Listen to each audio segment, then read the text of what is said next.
Welcome to the Daily Vibecasting. Today, leaked texts reveal a secret alliance between tech billionaires fighting OpenAI, AI goes from a yes man to a hostile interrogator, and we dissect Silicon Valley's toxic new relationship meme.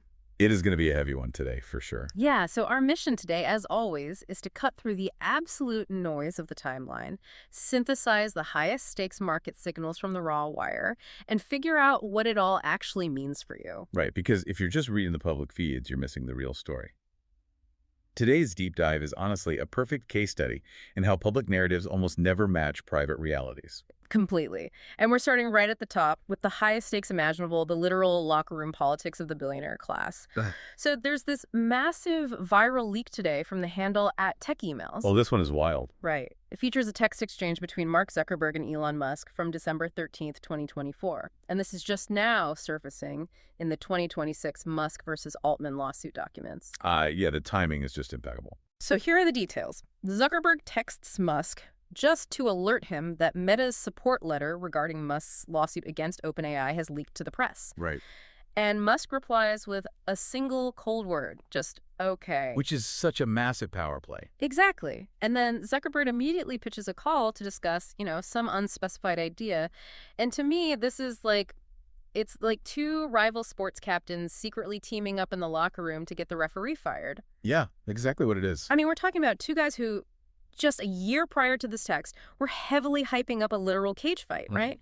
Exchanging these incredibly personal insults in the press. Well, the public has sold this narrative of a fierce ideological rivalry, but the private reality is just a highly calculated marriage of convenience. Yeah, they're not ideological crusaders at all. No, absolutely not. I mean, billionaire tensions almost always mask collaborative efforts when there's a common threat. And in this case, the threat is OpenAI's shift to a closed, highly lucrative for-profit model. Right, the apex predator of the space. Exactly. So you have to ask, who benefits when Meta backs Musk's legal claims? Open source AI is constantly framed as this, moral or philosophical stance for the good of humanity. Oh, sure, the democratization of tech. Right, but in the context of Meta and XAI, it is pure scorched earth market strategy. If these two can coordinate to make the foundational layer of artificial intelligence completely free, well then OpenAI can't charge a premium for it. They just pull the rug right out from under them. Precisely. The value capture gets pushed higher up the stack. And who already owns consumer distribution and advertising? Meta.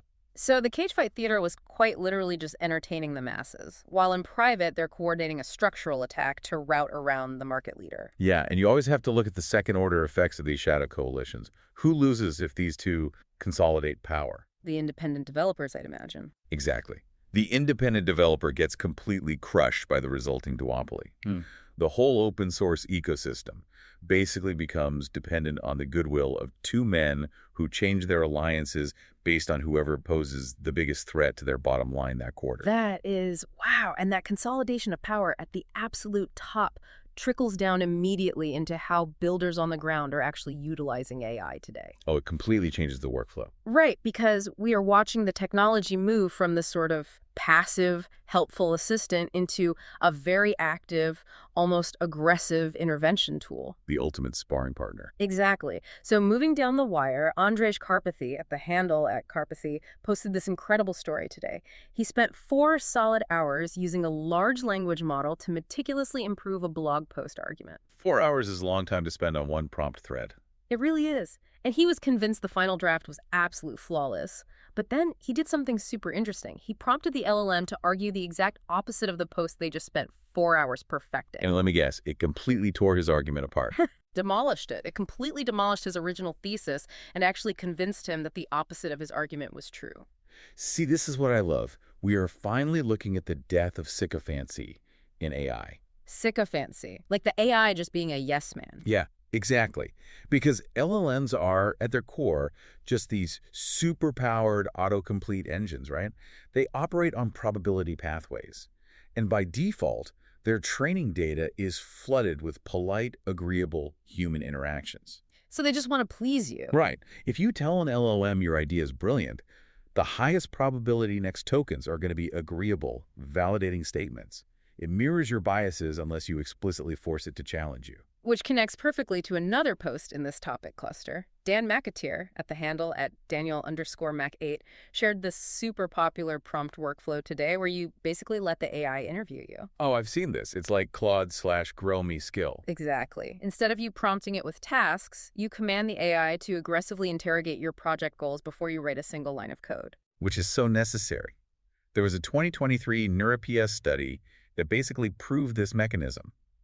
Researchers found that using debate-style prompting, where the AI argues against you, actually improves the model's factual accuracy by like 15 to 20%. Wait, really? Just by telling it to argue? Yeah, because you disrupt those default agreeable pathways. You force the model to retrieve deeper contrasting context. Okay, but let me push back on this for a second, because I see a huge trap here. Okay, lay it on me. If these models are so incredibly persuasive and they operate purely on probability rather than actual human reasoning, aren't we just outsourcing our critical thinking? What do you mean? Well, if an AI can talk someone as brilliant as Andrej Karmathy out of his own deeply held beliefs in seconds, couldn't it easily manipulate, say, a junior developer into abandoning a solid architecture just because it generated a really articulate but fundamentally flawed counterargument? Well, sure, you still have to be the final arbiter of truth. But you have to look at the alternative, which is vastly more destructive to the market. Which is what? Building in an echo chamber. Exactly. The Standish Group publishes these CAOS reports tracking software failures. And the data shows that the vast majority of projects don't fail because of bad code. They fail because of misalignment. Teams building the completely wrong thing. Right. Initial assumptions never get aggressively challenged because human organizations are plagued by office politics. People just want to agree with the highest paid person in the room. Oh, yeah. Context rot. Exactly. Context rot. An AI agent doesn't care about your ego or your title. And using this kind of adversarial product discovery technique reduces misalignment in something like 70% of historically failed projects. Wow, okay, so it's an ego destroyer, but it prevents these massive costly failures. It cures the context rot. But man, when you have algorithms accelerating the validation of ideas at that insane speed, it forces the human beings in the ecosystem to hyper-optimize their own lives just to keep up. Oh, the speed is bleeding directly into the labor market. Completely. And that brings us to the next massive signal on the wire today. Marvin Konda, at the handle at Konda Marvin, posted this urgent plea for a product engineer role in the Bay Area. Yeah, I saw this one. The visa clock. Yes. He states point blank that he has until April 1st, 2026 before his visa expires. It's just a public countdown clock for his physical presence in the country. It's the most brutal metric in Silicon Valley. It operates entirely outside of human empathy. But the response is what makes this so crazy. Andrew D'Souza jumps into the thread and tags his AI superconnector tool at the handle at BoardAI. And the AI just took over. Instantly. Within minutes, the AI parses Konda's unstructured post, cross-references it, and replies with offers for introductions to a seed-stage San Francisco founder and a Bay Area recruiter. It's staggering. It crowdsourced these high-level professional introductions to beat an immigration deadline in like 2 minutes. The sheer speed of AI accelerating tech job placements right now is just mind-blowing. But again, look at the systemic implications here. We are witnessing the total API-fication of human labor. API-fication, I like that. Think about what BoardAI actually did. It bypassed the entire traditional hiring apparatus. No formatted PDF resume, no cover letter, no HR screening call. It just saw the data point and executed. Right. If AI is doing the hiring and networking at this speed, you have to ask, does the human resume even matter anymore? Or is it just algorithms talking to algorithms to clear market inefficiencies? So the human element is completely cut out. Yeah, if your skills and your urgency aren't instantly parsable by an agentic recruiter, you effectively do not exist in the modern labor market. That is so intense. And honestly, that intense pressure, the ticking visa clocks, the algorithms doing the hiring, the 4-hour AI prompt sessions, it produces this relentless, brutal drive in Silicon Valley. A drive that has a very real human cost. Exactly. Which transitions us perfectly into our final story today on the culture side. Greg Eisenberg, at the handle at Greg Eisenberg, posted a massive critique of this new meme trend taking over the early 2026 startup ecosystem. The hat. The single until Series B mindset. So his post features a photo of 2 guys at a networking event wearing these branded hats that literally say, single until Series B. It's just a psychological defense mechanism manifesting as fashion.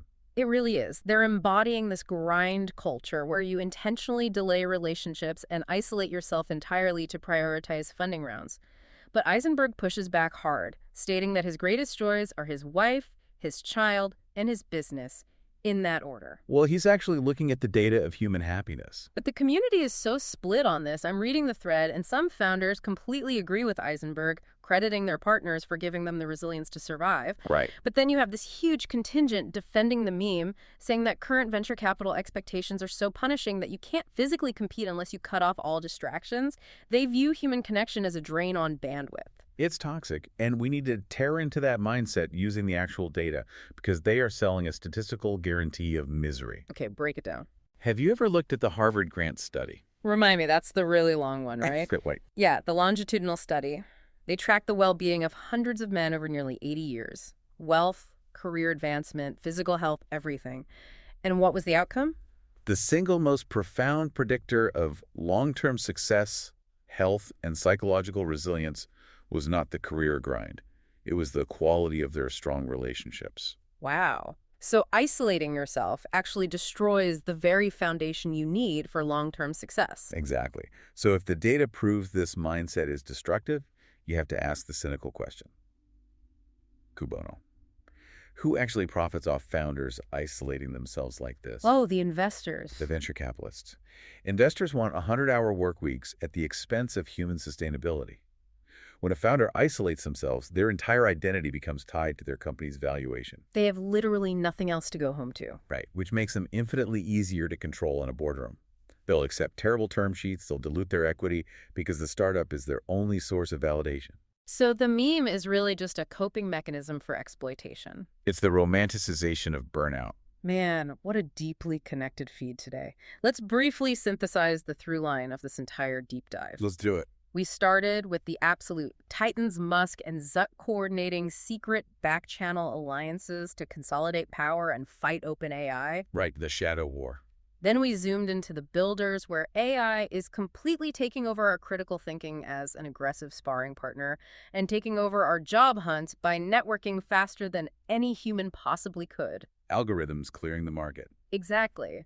All the way down to the cultural fallout at the bottom, where burnt-out founders are wearing single until Series B hats, willingly severing their human relationships to feed the machine. It's all connected by this relentless optimization. So based on these colliding trends, give me your specific prediction for tomorrow. All right, here's where this is all heading. Because founders are intentionally isolating themselves for Series B funding, and because AI has now proven it's highly capable of acting as both an intellectual sparring partner and a relentless headhunter. Yep.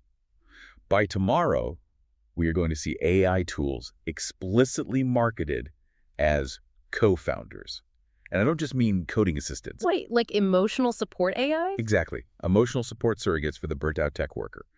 The human isolation is the massive market gap right now, and the LLM will be packaged as the product designed to fill it. That is incredibly dark, but looking at The Wire today, it feels completely inevitable. They're going to sell the cure to the psychological disease they created. Always look for who is making the money. Which leaves us with a final provocative thought for you, the listener, to chew on before Monday. The ultimate question. Right? If a large language model can completely dismantle your most deeply held 4-hour researched argument in a matter of seconds. And if an AI agent can network infinitely faster than you to save your expiring visa? What is the one uniquely human skill you are actually bringing to work on Monday? Because if it can be optimized, it will be outsourced. We'll leave you with that. Thank you for tuning in to today's deep dive. Stay sharp out there and keep questioning the feed. Goodbye.